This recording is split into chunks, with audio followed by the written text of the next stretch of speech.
2:14 to the end, which is 47. So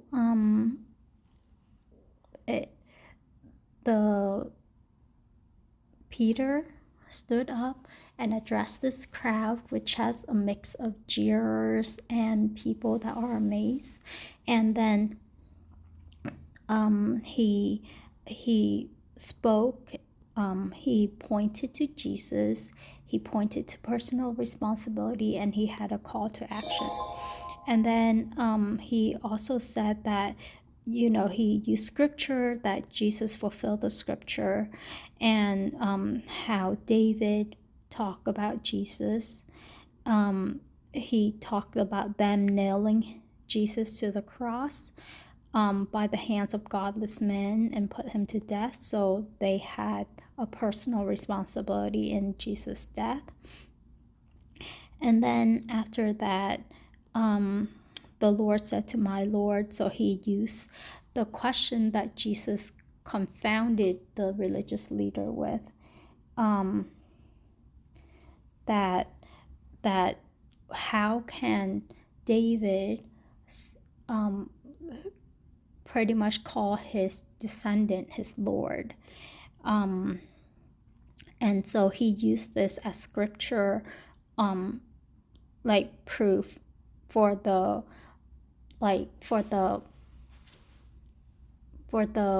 message, for the prophecy of Jesus. And then they were pierced to the heart.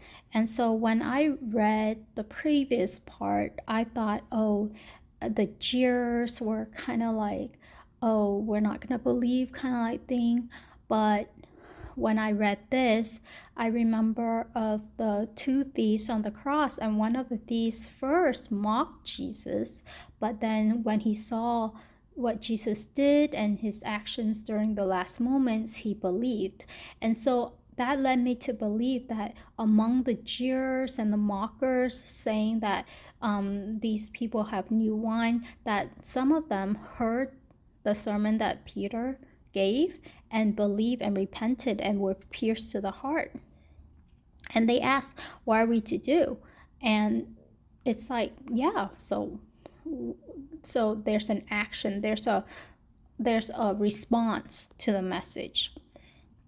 And I hope that everyone who hears the message of the gospel, just don't ignore it. Like, there has to be a response. And Jesus said, you either for me or against me. It's like, you can't be lukewarm. With Jesus, you can't be on the fence. And I hope that you will believe, because this is like the most important relationship, the most important truth that you can ever have. This world is just temporary, but eternity is forever and it's real. And so what are you going to do with that truth? Or are you okay living a temporary dream and like miss out on eternity? And so they actually gave, like, sold their properties, like, as a response, because Peter was preaching that this is like the last day, even 2,000 years ago, and today we still know that we're living in the last day. And so just this generation, I think, is the last generation. And I think Christians and believers have that sense of urgency. And some of them, they were so urgent that they would sell their property and possessions and share them with all. And nowadays we see that too, because it's like recently there was like a false preaching about the end time and stuff, and then people were like selling, and then when the day didn't come, then they kind of like lost faith and they don't have a place to go, and it's all messed up. But Jesus never gave an exact date. However, these people who are closest to the truth source, and they had the apostle to guide them, they live in anticipation, I think, their whole life. And I wonder if any of them fell away because of, like, they're like, oh, this is taking too long, or they were disillusioned or things like that. I would imagine some of them do, but this was not from a false promise. This was not from a false teaching. We should be wary of those people who say that they can calculate, because that's like immediately against scripture. Like Jesus said, you won't know the day or the hours. So how can people try to calculate it if Jesus already said that you can't? Like, is Jesus a liar? How can they believe in Jesus and think that he is not telling them the truth and they can do something that he said that they can't do? That's just pride talking. And so, but I digress.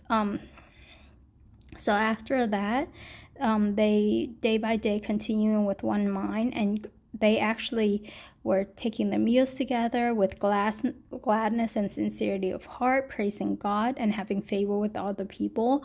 And the Lord was adding to their number day by day those who were being saved. And they kept feeling a sense of awe, and many wonders and signs were taking place through the apostles. So they had all these confirmations that I think sustained them. I don't think I'm gonna be one of those people, even today. If I just, yeah, I'm not one of those people, but I'm amazed that there are people like that.